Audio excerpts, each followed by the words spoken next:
If you're trying to get into FPV, the hardest part actually isn't flying. It's trying to figure out what you actually want. And in today's day and age, you're overwhelmed with options. It actually makes the hardest part of shopping picking out what you actually want. So that's why I went ahead and picked out the best bundles at each different price point that I believe are most suitable for beginners. Coming in at budget tier 1 is going to be the EMAX TinyHawk 3. It comes with an analog goggles and a EMAX controller to get you started. Coming in at a smooth $300, it's a ready to fly kit. That means you can pull it out the box, bind everything together, and you're all ready to go. The drone you're going to be getting is the TinyHawk 3, which is a phenomenal drone to get for beginners. It's a Whoop with ducted style prop guards, meaning you can fly it indoors, you can crash, and it won't really break or damage anything around you, meaning it's perfect for beginners. The included controller is the EMAX E8 transmitter. This controller is good, but it has mediocre specs. However, I would say it's good enough to get you flying for the first time. One of the standout features of this controller is that it runs on Express ELRS protocol. This protocol is a modern protocol that is seen in all high-end controllers with low latency and pretty solid signal strength. The goggles that come with the kit are the EMAX Transporter 2s. They are analog goggles that have a 4.3-inch display screen and run on a 5.8 GHz feed. They also have DVR support with a micro SD card. This allows you to record your flights, meaning you can review what you did wrong, or if you just want to get some cool footage, that's always good. They're analog, so they have low latency and super stable feed, meaning they're great for beginners. They're also cheap and will adjust to new drones that you get down the line. This is not meant to be the most high-end FPV setup out there. This is an entry point and it's meant to be upgraded further. But for a budget tier, the TinyHawk 3 kit does a phenomenal job. With the TinyHawk ducted style prop guards, it can allow it to be flown indoors, the ELRS controller, as well as the analog goggles that can connect to any other analog drone you get down the line. It is just a very good starting point for around $300. It's just a good way to dip your toes into FPV for the first time. All right, for budget 2, we're gonna grow out of the pre-built bundles. I went ahead and built a bundle for this budget. I picked out the drone, I picked out the controller, and I thought it would be best to go this route because right now in FPV, there really isn't a middle ground bundle out there. You can find super cheap ones or super expensive one with DJI O4 goggles, right? So I felt this was a good middle ground for me to craft my own bundle. So with that being said, let's get right into it. And our drone is going to be the Darwin Baby Ape 2, coming in at $210. The Baby Ape is such an outstanding drone because the frame is a school bus style frame. You can slam this thing into a wall, slam it into the floor, and it'll still stay flying. The school bus frame is incredibly durable and it stood the test of time, coming out years ago. It's been around since the dawn of FPV. Now, the school bus frame isn't just durable, it's also accessible. Accessorizable, I should say. You can throw action cameras like the Thumb Pro on it, GoPros, and it flies honestly pretty good. You may not get the longest flight time or the cleanest pullouts of big dives, but you can turn this thing into a little cinematic machine.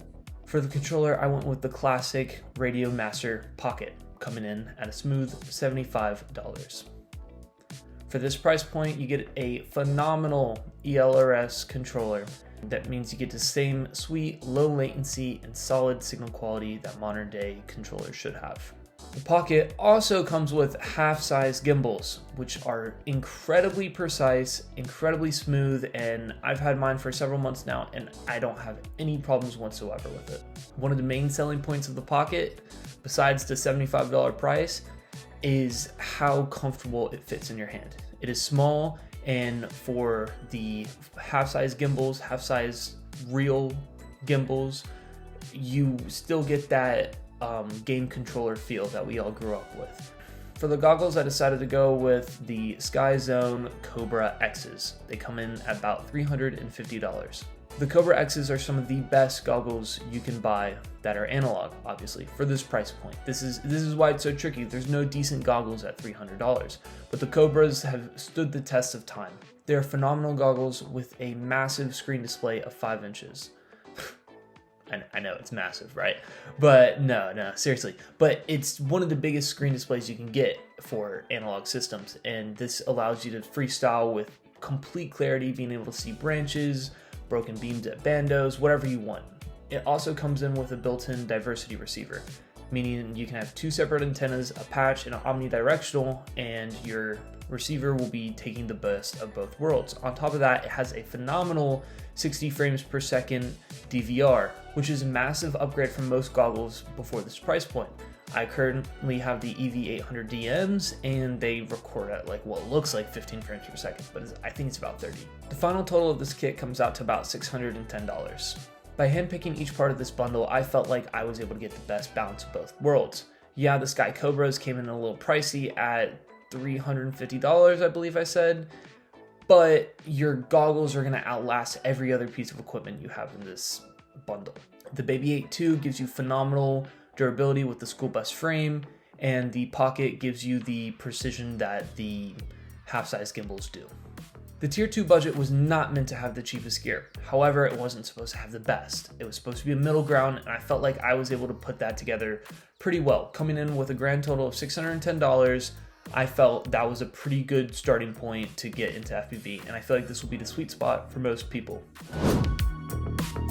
For Tier 3, this is where we leave all sense of financial literacy behind. We are going to be spending $600 on one pair of goggles, $500 on a drone, and maybe $200 on a full-sized controller. So let's get right into it.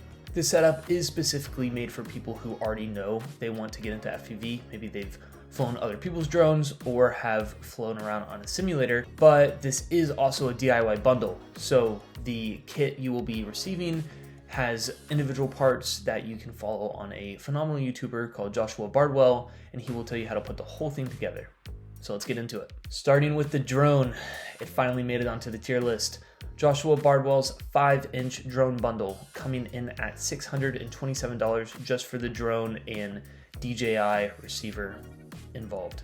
And yes, I said DJI. This is going to be a digital build because we are going with the most pristine product possible. This is a full 5-inch freestyle drone built by Joshua Bardwell and his team. It is designed for beginner freestyle pilots, so it has extra durability and an extra weight to sling around. Because it's a 5-inch, you get way more momentum, way more speed, and way more power, which is exactly what us FPV addicts are looking for. This kit also comes with the DJI O3 air unit. Now, after the past DJI ban, these are very hard to come by, and a lot of the prices have spiked. However, Joshua Bardwell is not keeping up with inflation. He is allowing us to keep buying these bundles at their original retail value, which is amazing, which is why this made it into the list. With the O3, you get phenomenal HD digital quality. You can see whatever is in your way. The only downside of digital is that some people say that there's a little bit of a higher latency, but it is by milliseconds, and that's why it's for beginners, because beginners aren't going to know the difference. For the goggles, because we're going with the O3 air unit, I went with the DJI Goggles 3. These come in at about $500. Compared to analog, digital is basically night and day. The clarity you get while flying is pretty much what your action cam is going to see on your analog setup. Digital is the way to go today if you can get your hands on O3 products before the post-band inventory runs out. For the controller, I chose the infamous Radio Master Boxer, coming in at about $150. This is a full-size radio running EdgeTX and ELRS together, making for the ultimate combo to send the best signal to your drone at a time. You get super stable, consistent signal with this thing. You can go behind rocks, downstairs in your basement, around buildings, and you'll still have phenomenal response time. The Boxer has full-size gimbals, which makes stick control amazing. The precision and smoothness you get is just unlike anything you will ever experience, and once you touch full-size gimbals, you will never want to go back. The best part about the Boxer is that this is so many people's daily driver. There's an infinite amount of modifications you can do to it, to the LEDs, to the gimbals, to the sticks you hold with, right? People fly this thing for years, and it's the last thing you're gonna ever have to buy. Overall, this setup is not cheap, but it wasn't meant to be. This is meant for the person who's already dipped their toes into FPV and they know they want to go full in. So if you're paying up front and you don't want to upgrade down the line, this is the kit for you. So those are my picks for the best FPV bundles in 2025 at every budget. No matter where you start, the most important thing is just getting in the air and flying as much as possible. No matter which price point you picked, no matter how long ago you started, as long as you keep flying every day and just focus on that daily improvement, you're gonna have an amazing time, and the grind and money you put in is always gonna come out. If you're new, comment your budget below and I'll start making more videos for your specific tier level. Make sure you subscribe, hit a like, and I love constructive criticism, so just leave it down in the comments and let me know what I could have done better in this video. Clouded Flights, peace out.